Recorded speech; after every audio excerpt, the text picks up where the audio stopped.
What's up, everybody? Welcome back to the Dirty and Driven podcast. Joined today by my co-host, Nick Legereau. What's up, guys? Glad to be here. And we actually have our first guest today, Mr. Korey Pruett. Hello. Sorry, guys, you're in trouble. Korey has never listened to a podcast before, so I had to explain to him it's basically a radio show, but we're not live on air. So you really never listen to any podcast? Never. Not a one.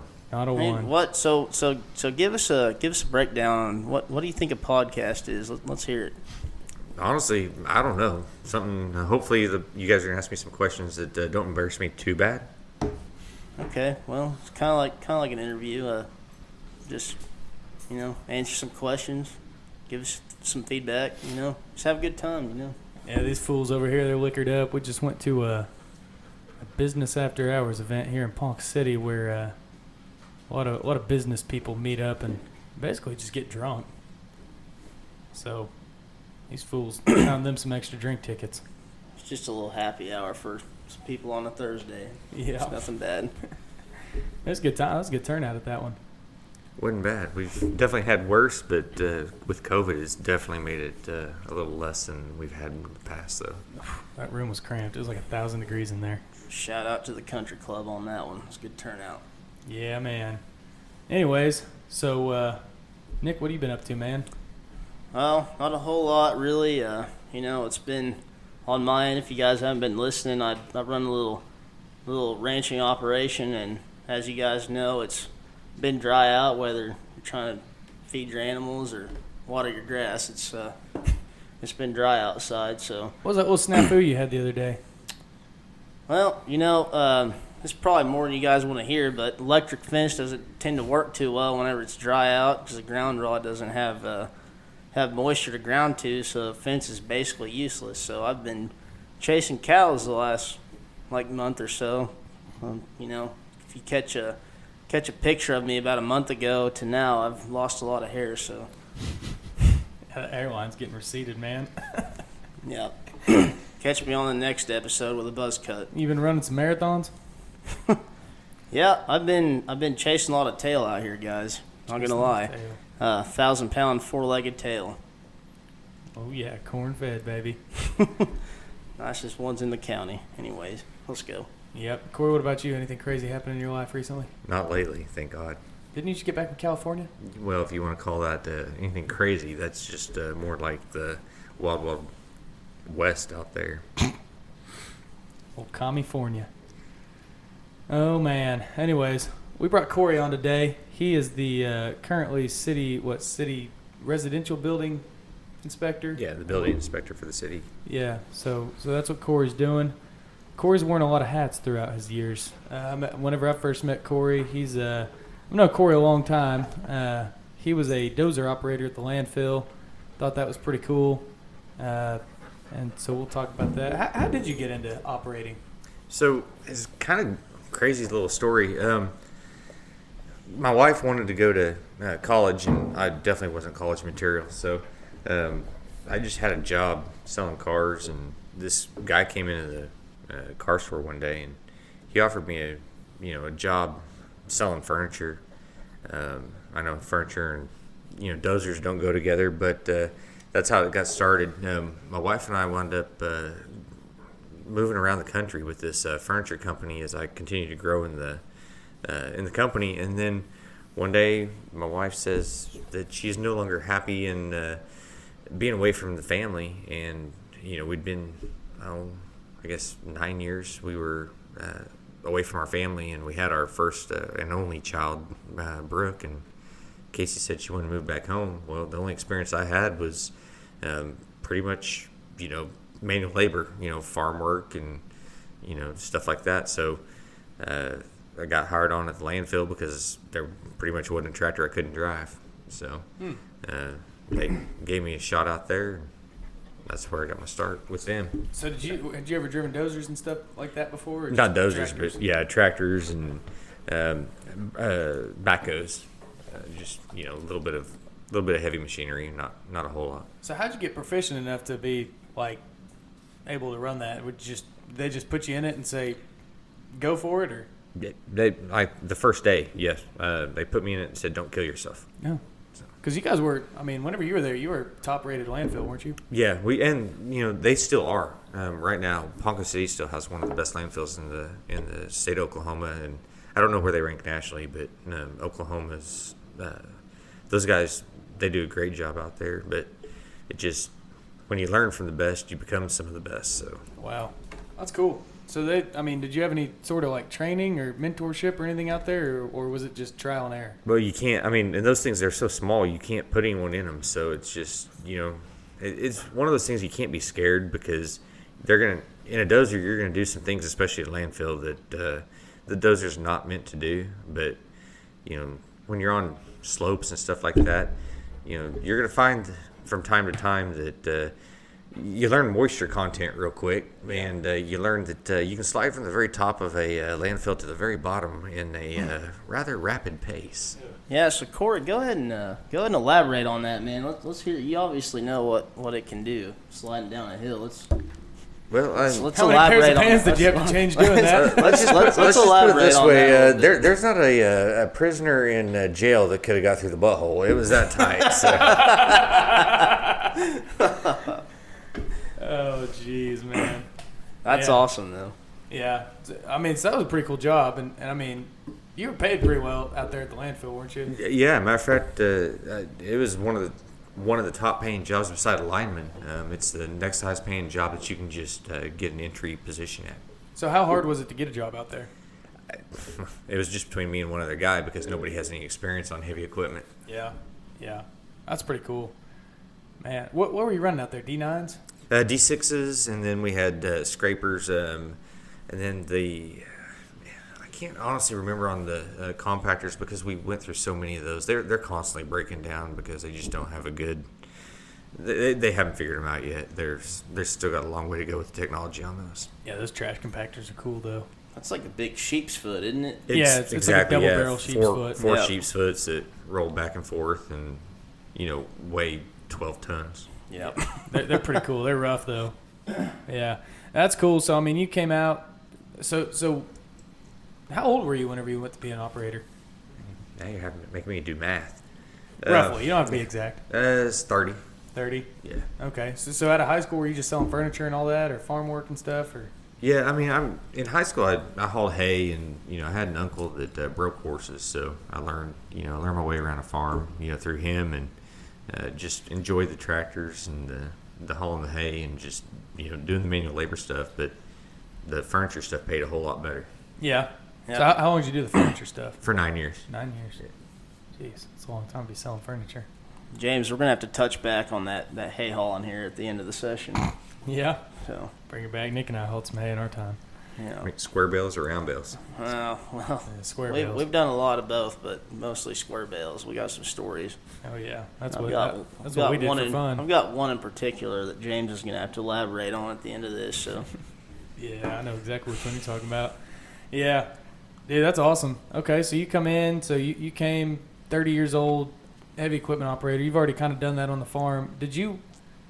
How'd you learn on the farm initially? I mean, did you have, like, you said an uncle that was a farmer? Yeah, I just had an uncle. He really only broke horses. Had fighting chickens, which of course is illegal. Cockfighting. Cockfighting. You make a little money on the side. So, but no, he broke horses. He worked for Ford Motor Glass Company, and then when he came home, he broke horses. And we'd spend some summers up there with him, and I just enjoyed the life. It was just fun. So, whenever I was a kid in school, instead of getting a normal job, I hauled hay. Yeah. So he really I mean, is that where you learned how to run the equipment and stuff originally? No, that's how I learned how to break horses. Learned to work the equipment from John Holder here in town.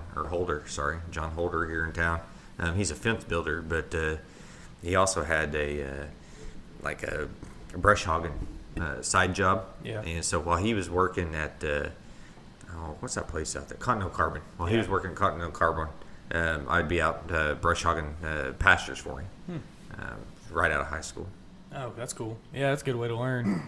Pretty easy, low yeah, stress. It's a good way to start out. Until you hit a something fence post. like that. Yeah, until you hit something tough like a rock post and then bust everything on the piece of equipment. Big old clop of baling wire. Yeah, something like that. It's always a fun time when you hit something. Yeah. You just don't tell them about that. You spend hours underneath there trying to get it out of wrap. Yeah, when it's 105 degrees, I know the feeling. It's a good time. Yeah. So what about like your backhoe stuff? Did you learn that from him too? No, Sober Brothers is where I learned my backhoe stuff. Did you work for Sobers? Yeah, I worked for Sobers for a short time. Right as soon as my wife told me she was no longer interested in being a stay-at-home wife, wanted to move back to Oklahoma. I mean, I had no other experience, so I was making six figures, selling furniture, and I was running the 10th largest furniture store in the United States. Oh and, wow. Had 25 employees underneath me, and my wife says, "Yeah, I'm just not happy anymore. I've never been one that really cares too much about money." Yeah. So I was like, "Well, we can move back to Oklahoma, but all I know is manual labor." So Yeah. I just went to Sober Brothers and asked them for a job, and they hired me on. And then started on a project out at Standing Bear. I built the Standing Bear pad out there. Yeah, Evans was the GC on that. Yep. I ran that was the first time I got to run a vibrator out there. The old marital aid. Yep. Yeah. Hey, I didn't know you worked for Sober Brothers. It's pretty cool. I take it Tom was still running it back then? Yeah, Tom, and then of course Scott. Yeah, that's cool. Yeah, awesome, man. I didn't know you worked for them. So from Sobers, you went to the landfill? Yeah, right after Sobers. I guess I went to Sobers to driving a truck for 7-Up Dr. Pepper, but didn't do that too long until Pocket City had that operator position. And like I said, I can't remember. I think they told me there's 40-something applications, but only 2 of us had any experience. So wow. It was literally between me and one other guy, so I had a 50-50 shot at it. Wow, that's pretty good. Yeah, I forgot you had a CDL too. Yeah. Did you ever do much with your CDL? Yeah, because you have to have it out at the landfill because we drive tanker trucks out there. So you have to have a Class B with tanker. Oh, okay, I gotcha. Yeah, sweet, dude. Jack of all trades, Corey. A little bit. Learning a lot here. So how long were you at the landfill then total? Now you got me thinking there. You were there. Well, this is my 14th year at the city, or 13th year. Sorry, 13th year at the city. So, I was out there for 9 years. Okay. Yeah. So you're out there pretty good chunk of time. Yeah. That's pretty cool. I mean, you come in and just to kind of recap. I mean, you did manual labor for a while. You went and did something else, and this is what Dirty and Driven's about is attracting people to the workforce as well. So you're out selling furniture, making good money in corporate America, and then you turn around and you say, all right, this ain't the life, so let's go figure something else out. And you were able to turn around and go to construction and make pretty good money there too once you kind of worked your way up. And so that's awesome. I mean, that's something that I stress to people all the time, especially people looking at the college route or just the corporate America route in general is, hey, you can make a living out here. I mean, it's not impossible, and you can do it without getting yourself in a bunch of debt too. So that's really cool. Now, I mean, your story doesn't stop there, obviously. I mean, you went from the landfill, and then you hurt your back real bad, and you were no longer able to run dozers along piles of trash and slide down hills and stuff like that. Yeah, that put a quick stop to it real quick. It wound up, like I said, doctor said just you can't do it anymore, that it was going to wind up making me be disabled, and I was going to have to be on disability the rest of my life, and I didn't want to do that. So, especially being as active as I was. And so, long story short, wife and I talked about it a little bit, and we decided I could take a $4.98 an hour pay cut and drop down to doing property inspections for the city. Man, yeah, that's a tough pay cut at that time too. And you didn't really have a plan for what you're doing now, did you? No, not at all. That was just something I kind of lucked into just with my experience through the years and my upbringing. Yeah. Wow.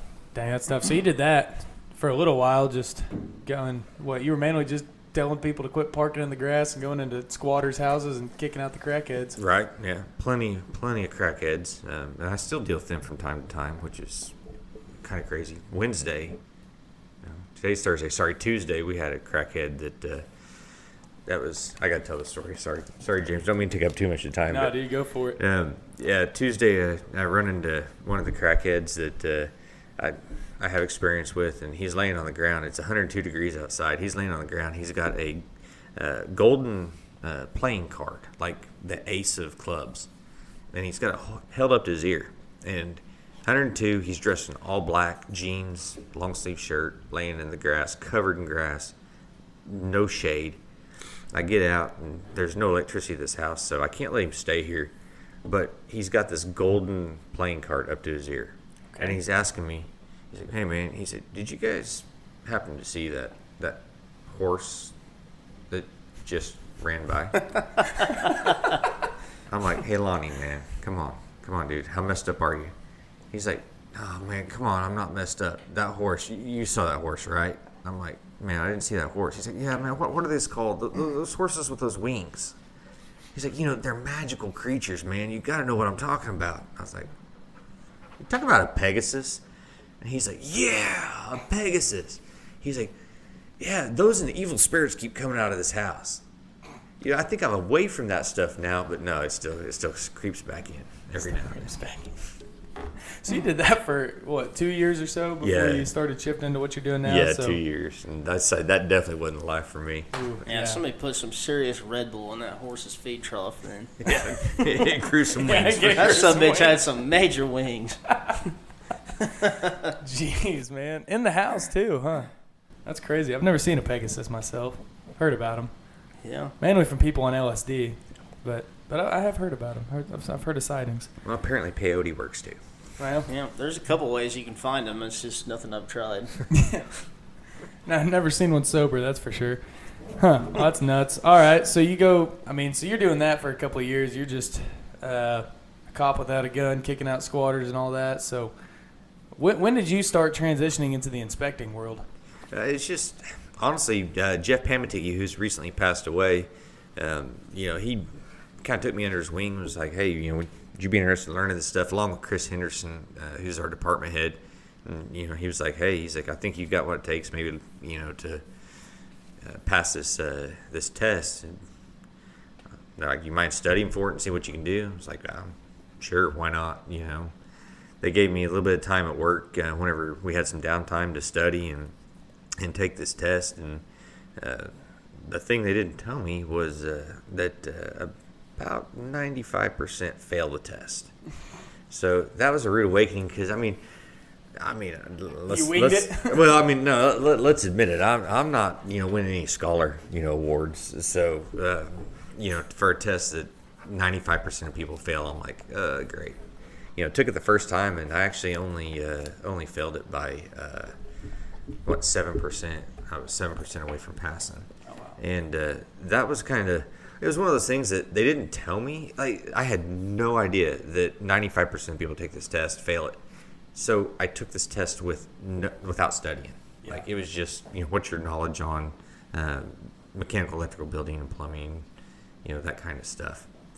And so got that, and they're like, okay, since you passed it with that, you were that close to passing it, let's go ahead and get you some study material. Yeah. So once I got the study material, I could actually pass it. Yeah, so that was your first test. That was just to do just general inspecting stuff, or? Yeah, that was the residential building inspections. Yeah. Okay. And that's what you're doing now, but you've taken other tests since then, right? Or are you just studying? No, I have. We have a guy, Ken Bradley, who he's my direct supervisor, and he carries 8 licenses. I still just carry the one. I just carry the residential building inspector's license. But I'm getting real close to taking the residential electrical inspector's test. That's the one I'm studying for right now. Yeah. But since he has the licenses, I can work under him, under his direct supervision. Kind of like an apprentice works under a journeyman's direct supervision. That's what I'm doing, is working under his direct supervision. So, you've gone from, you've been studying hard for that electrical test. I know that.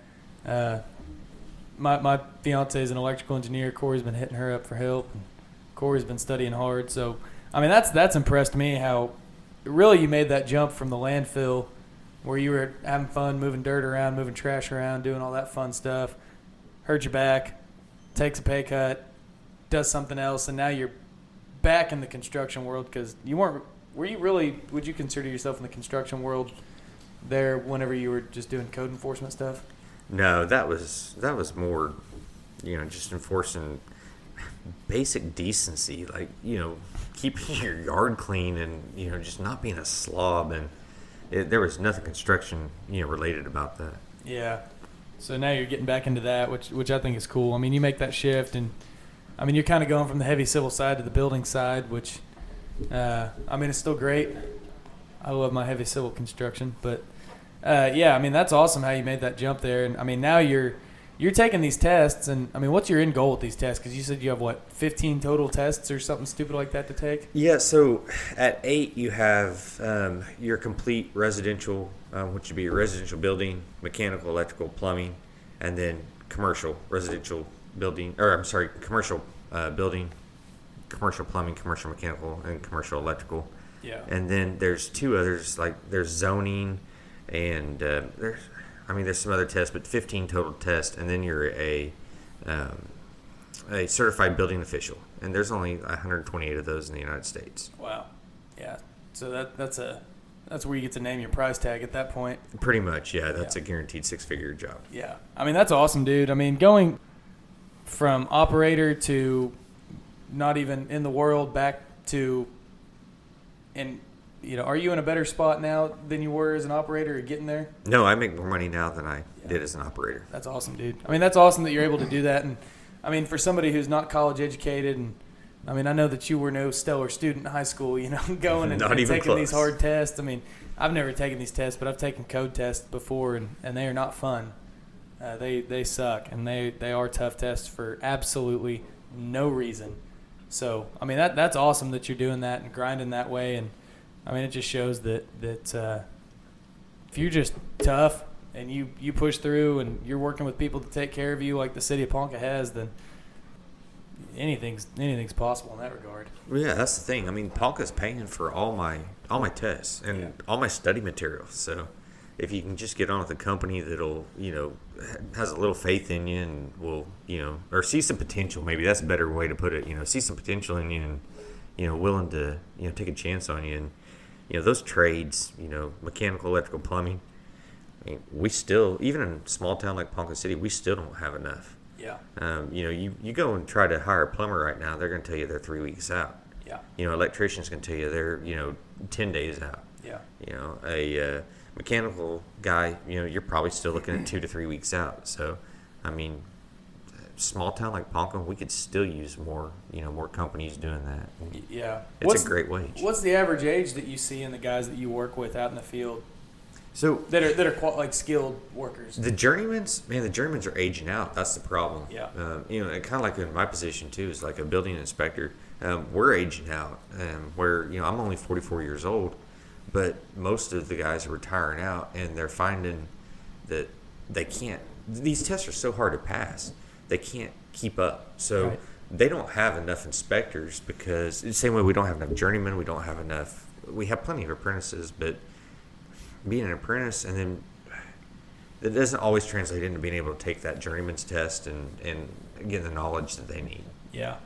Yeah. And you said something earlier that I really liked that I wanted to kind of come back to was you said, if you find like the city of Ponca paid for your stuff, how valuable is it to you? Because I think that one of the biggest problems in the construction industry as a whole, just the trades in general, not really targeted at any one person, but they seem to not want to train their people very well.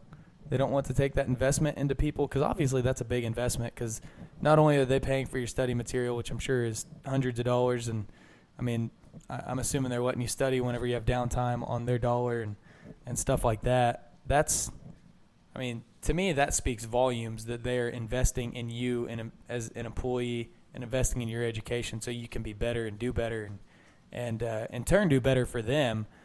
A lot of people are afraid to do that. So how valuable has that been for you? Well, I mean, without that, there's no way I'd be making the money I'm making now, or even in the position I'm in now. But you also have to do some on your own because there's just not enough time in an 8-hour work day to do it all. Right. So, you're going to have to find some time in the morning to do it, or in the evening, whenever you can squeeze it in. But, the nice thing about the trades, man, those guys, I mean, those journeymans that are out there that are, in their 50s and 60s, they've got so much knowledge to share. But it's more of a workforce problem, There's not enough people that want to that want to work anymore. They want to actually, sweat and make money. Well, I hear that, but, you'd be surprised because I get a lot of guys where I work coming out to lay asphalt that are 18 to 25 years old that, they do want to work, but it's different. They don't – a lot of these people do want people to invest in them and train them and teach them and show them how to do it, at least give them the basics, but just so they're not out there looking like an idiot because they don't know what to do and they've never done that kind of work before. So, a lot of people aren't out there like you probably were with your dad or something holding the flashlight while he's working on his car type stuff. I never did that. So everything I learned was out in the field doing that kind of stuff, but asking questions and all that. And I'm fortunate enough to work for a company that has invested in me, kind of like the city's invested with you and put money in for training me and new experiences and taking tests and stuff like that. So to me, that's pretty valuable whenever somebody's willing to put that sort of investment into an employee and train them and teach them. And obviously, it's like you said, it takes a lot of work on your own end. You have to put the work in. They can give you all the study material or training material or get you out for hands-on experiences all they want, but it still takes effort on your end to become a good person. But let me ask you this. If, let's say the city said, well, we want you to get to this point and we'll pay you when you pass these tests, but we're not going to pay for the study material. You can't study on our time. It's all got to be on your own time. Do you think you would have still followed that route? Me personally, yeah, because I always want to better myself, and Yeah. I'm going to take any challenge you throw at me. That's just the kind of person I am. But it comes down to what you got inside of you. How many times you can get knocked down and get back up. Exactly. Yeah, that's kind of what I figured you'd say, which is good. That's what.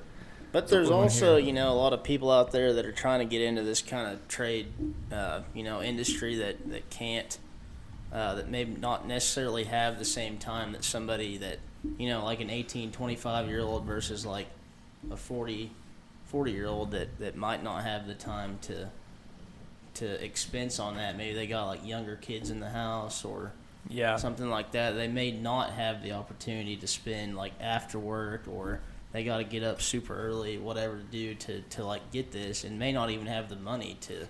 Well, that's if you're doing something that requires extra money. But what I'm noticing is a common theme with Korey is, everything you've done, you've just kind of said, I'm going to learn this. And whether that was operating a dozer at a top-tier landfill or that's a skill in and of itself. Running a dozer is not easy. And being good at it. A lot of guys can move the sticks around, but a lot of guys aren't good at it. It takes a long time to get good at that. So that's, you buckled down, you learned how to do that, and then, going into what you're doing now, that's a tough job you're doing now, and obviously learning's tough. So you've just buckled down and done it, and you've made a way no matter what. You could have taken that back injury you had. That was a pretty severe back injury, just from what you've told me about it, and you probably could just throw it in the towel, gone and worked a Jiffy Trip or something. No, even the surgeons told me if I wanted to, I'd go through the surgery and be 65% disabled and be able to draw disability the rest of my life. Yeah, and I bet that's what 80% of America would do.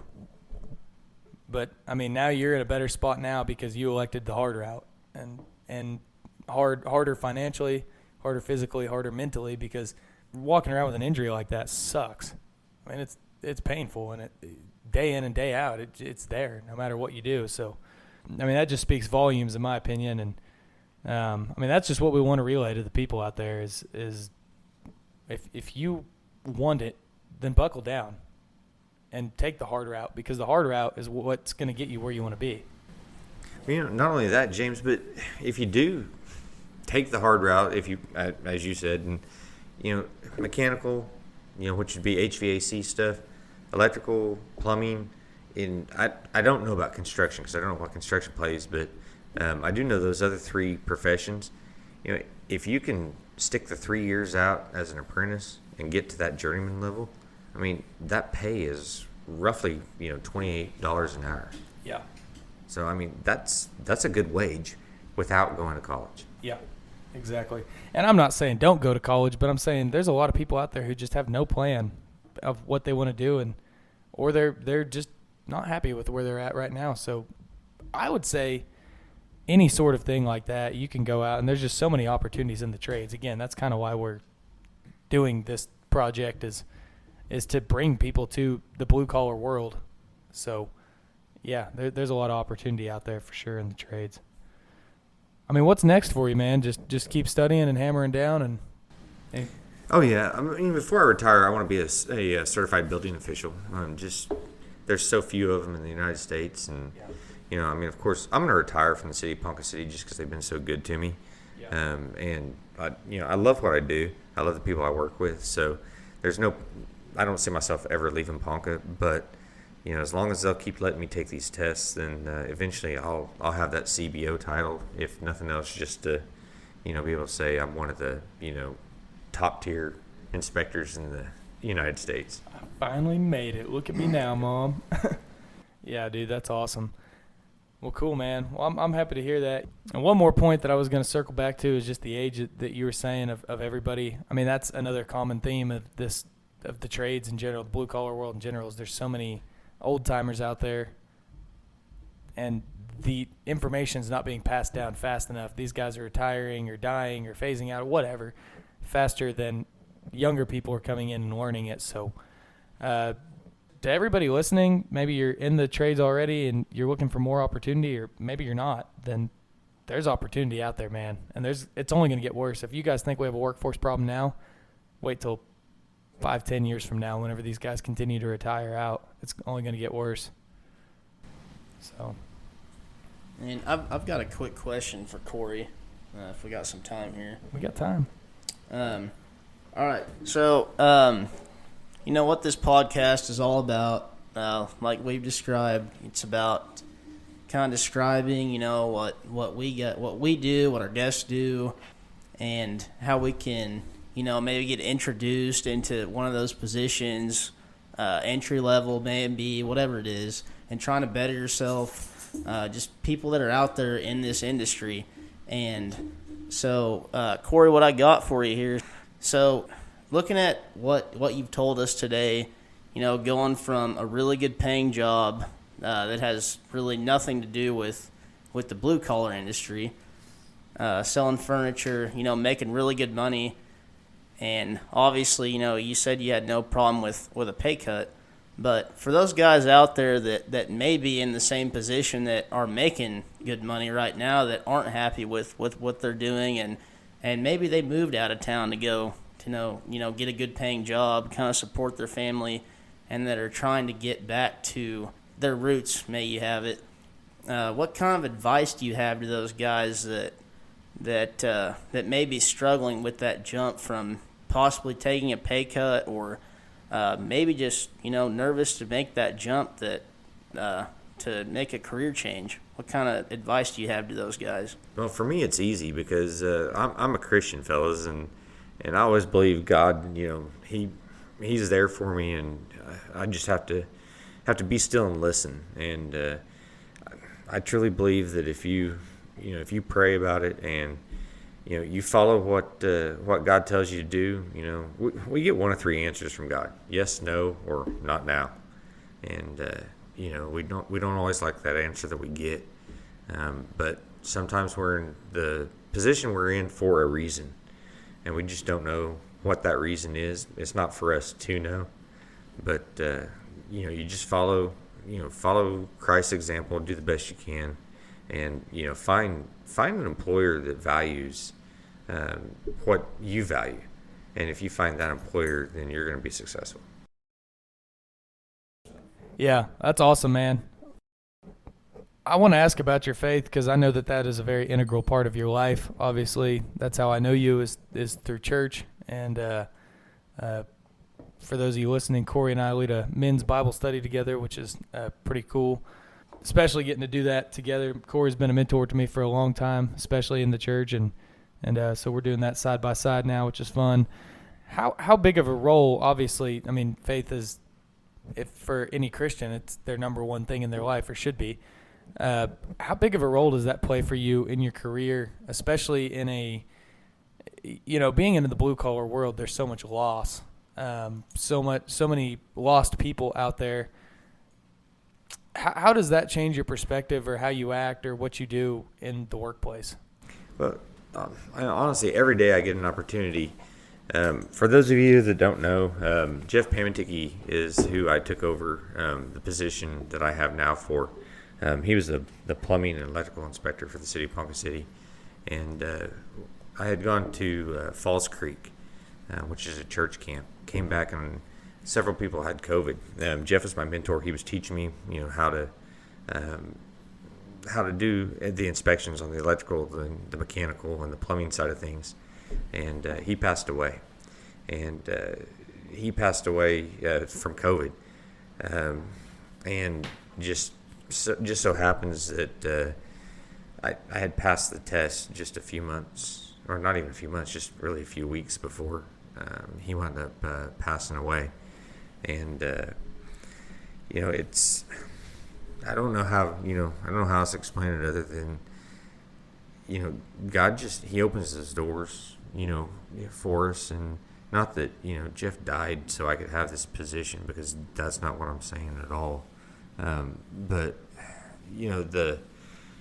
your faith has so much to do with who you are. And now that I'm in this position, I see people every day that I have a chance to speak to. And because riding around Jeff for 8 months, I missed an opportunity with that man. I had the opportunity to talk to him about Christ, about accepting Jesus as his Lord and Savior, and if he was a Christian. And he had told me, I know Christ, but I never followed up with it. And after he passed away, I realized I'd never miss that opportunity again.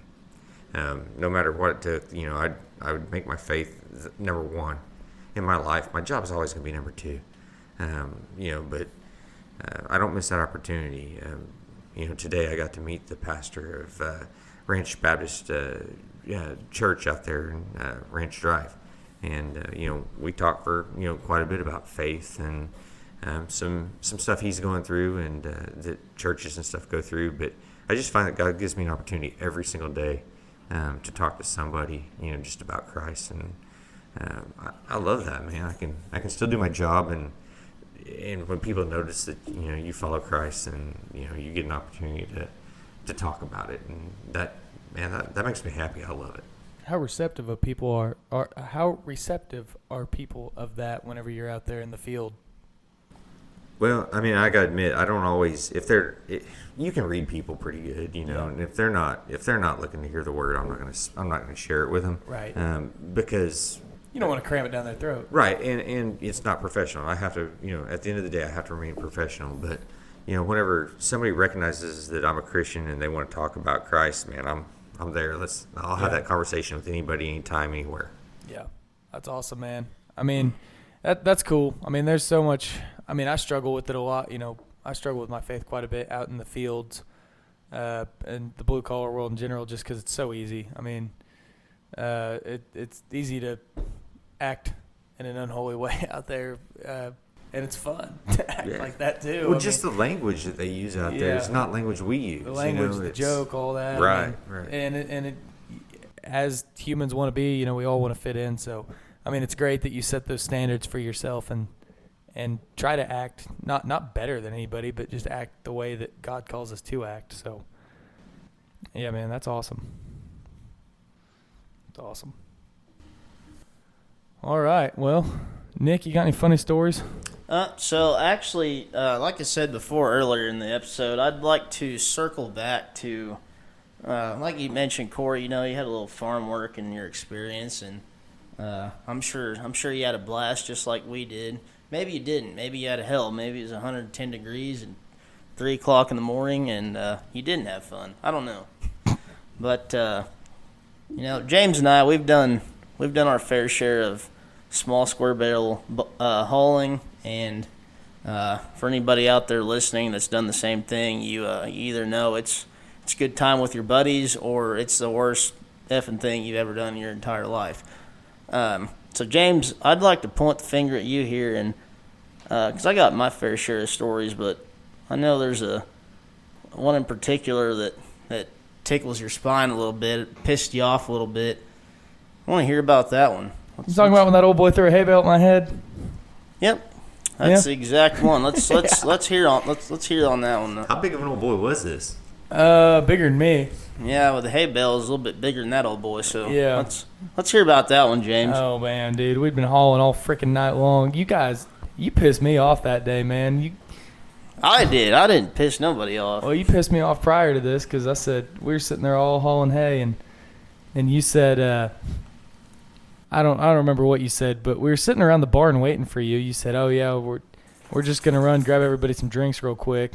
So you run to town, and then we're waiting. No, you're talking about the T-bell run. Waiting. And it was me and Alan Green. We call you up and we're like, "Hey man, where you at?" We're trying to get home. It's already like 2 a.m. And you're like, "Oh dude, we're at Taco Bell. We need some dinner." I was like, "What? What the heck, man? Y'all went to Taco Bell, left us 2 there." So Alan and I are like, "All right, whatever, screw this." So we start unloading that hay. Well, then you boys pull back up, and that one guy, Kevin, he gets up on top of that trailer. He starts throwing bales. Well, he starts throwing them at my legs instead of on the pile. He was supposed to throw them down, and I was going to stack them on the pile. Well, because they were stacked pretty high. Well, he starts throwing them at my legs intentionally, and I was like, whatever, he's just screwing around. And then I get nailed in the head, man. I mean, dome rocked. I mean, absolutely dome rocked. Oh, man, that was the first time I ever really gave someone a good, proper ass chewing that day. So, man, I swear to you guys, this guy got rocked in the head with a hay bale. He turns around. He throws his hat about 55 yards out into the driveway. He said, "You know what? F you guys. F this place. I'm freaking out of here." I've never seen this guy so bad in my life. The whole barn, I'm going about 15 people in there hauling hay. We're all just rolling out laughing. James is pissed the heck off. I don't think you were laughing, man. It was dead quiet, man. You could have heard a pin drop in there. Daisy, get down. If you've been hearing some background noise, it's this dang golden retriever. We got a couple guys that are buzzed up in there. They're just rolling. They're just laughing their that was asses before we off. drank. I don't think there was any alcohol involved. No, sir. We had Mr. Lessard in there and a couple other guys. Yeah, there were a couple guys. Yeah, dude, that was – oh, man. Did I ever tell you the worst part about that? What's that? My mom had called me, and that's back whenever I had that old Android, and I would always accidentally answer people. I would never butt dial people, but I would butt answer people, like if they called me. So my mom calls me right as that's happening, and she just hears me chewing people out, man. I mean – we were, 17 years old at that time? Yeah, dude. So I get home. Well, she's already in bed whenever I get home. But I get home the next morning. She goes, "So, I don't know if you realize this or not, but I was on the phone with you, and I heard you say the F-bomb about 20 times yelling at somebody." I was like, "Yeah, well, some joker threw a hay bale at my head, so..." Yeah, you know my mom back then, when she was a little crazy, was standing on the front porch and could hear every F-bomb that was laid out there. Was your mom out there? At the house. Across the street. Yeah. That's my hay bale story, man. Don't throw a hay bale at my head. I get mad about that stuff. As any reasonable human being should. So I'm assuming that was a prairie bale, right? That was no alfalfa. It was not alfalfa. No. Yeah, it was about a 50-pound bale of hay, but still to the back of the neck. It probably pissed somebody off. It gave you whiplash. Yeah. Yeah. Anyway, it was a good time. It's one of the highlights. Not a good one. We had a lot of fun out there, so I just wanted to touch back on that. When you mentioned it, kind of brought back some old memories. Nick loves some hay hauling. Dude, I like some square bales. Still to this day, he likes to pay us no wages for us to haul his hay. You're damn right. I got a question, though, since you fellas are so much younger than me. How much did you guys make a bale? I made nothing. Nick made. And Nick, how much did you make on all of our hard work? I got a $30 hat one time. About $2 a bale, because, we won't mention where all the money went, but it didn't go to me. Wow. No. Five cents a bale. We usually got a quarter a bale for hauling. No, I remember that first year that I recruited people to start working for me. They came up to my window at the field, and Mr. Ben Ralston, I remember, he said, "Where are we getting paid out here anyways?" I said, "How's $12 an hour sound?" Yeah, that's right. And he said, he looked at the guys next to him, he said, "That's just fine with me. Where's the hay at? Yeah. Let's start hauling." Yeah, that first year we did do 12 an hour. The second year we got a $30 hooey hat. My boys the first year got paid very well. Yeah, the second year, the wages got lower and lower. The second year, I lost money hauling hay. Yeah. No, we got paid a little bit. But, yeah, it was all fun. We did it for fun. We'd stay up till 3, 4 in the morning just hauling hay. A lot of good times out there. Yep. A lot of good lessons learned. Well, for our final segment, Korey, I would say we always ask people this, but this is like, I don't know what, this is probably going to be the second episode, so this is probably the first time we've done this, but our final segment, as any good blue-collar man would, they eat at the finest restaurants in town, and that is the gas station. Now, I know that Bill Powell accused you of being bougie earlier, so what's your go-to gas station food? Man, up until recently, whenever I wrote a citation to this gentleman, it was the 14th and South Avenue gas station up there. I like the pizza pockets and the bean burritos up there. Oh, yeah, the old deli. Yes, sir. I love how they call it a deli, and it's just a hot box with freezer pizza rolls in it. Awesome. All right, well, guys, I think that's a show. I think that Korey, appreciate you coming out, man. Appreciate you spending your Thursday night with us after a good little social we had, and come and have a little buzzed up conversation with us. I think we got some good stuff today. Yep. But if you like this one, we're gonna have another guest next episode. Yeah. Yeah. Another guest next episode. I think we know who it is. I kind of have a good idea on it. But he's going to have some good insight. Super respectable guy throughout the community. So tune in for that one. Listen up. Yeah, we're going to have some guests coming on. I mean, I don't know. Nick and I are going to have some shows just by ourselves. We're going to have some guests coming on. We kind of, Nick and I's schedules don't align well, so we're going to record, like 2, 3 in a week, then we're not going to record for like a month. So, I mean, that's behind the scenes. So, I don't know what order we're going to release them in. But, yeah, we're going to have some cool guests coming on. We've got at least 2 more lined up and more that I've been talking to. So, anyways, all right, guys. Well, thanks for tuning in. Again, this was the Dirty and Driven podcast. Check us out on Instagram, Dirty and Driven. You can find everything there. You can contact us. We're going to start posting some more stuff on there. It's still a brand new account, so bear with us, but we're going to start getting some stuff on there. If you like the show, rate it. Spotify, Apple Podcasts, that's where we're at. Share it with your friends, and give us 5 stars. If you didn't like it, well, screw you. So, anyways, yeah, so share us on social media. Check us out. Yeah, if you like us, if you didn't like us, that's cool too. Just ignore us. But if you did like us, give us 5 stars. Anyways, we've done enough rambling. Thanks for listening, guys. We appreciate you. We hope you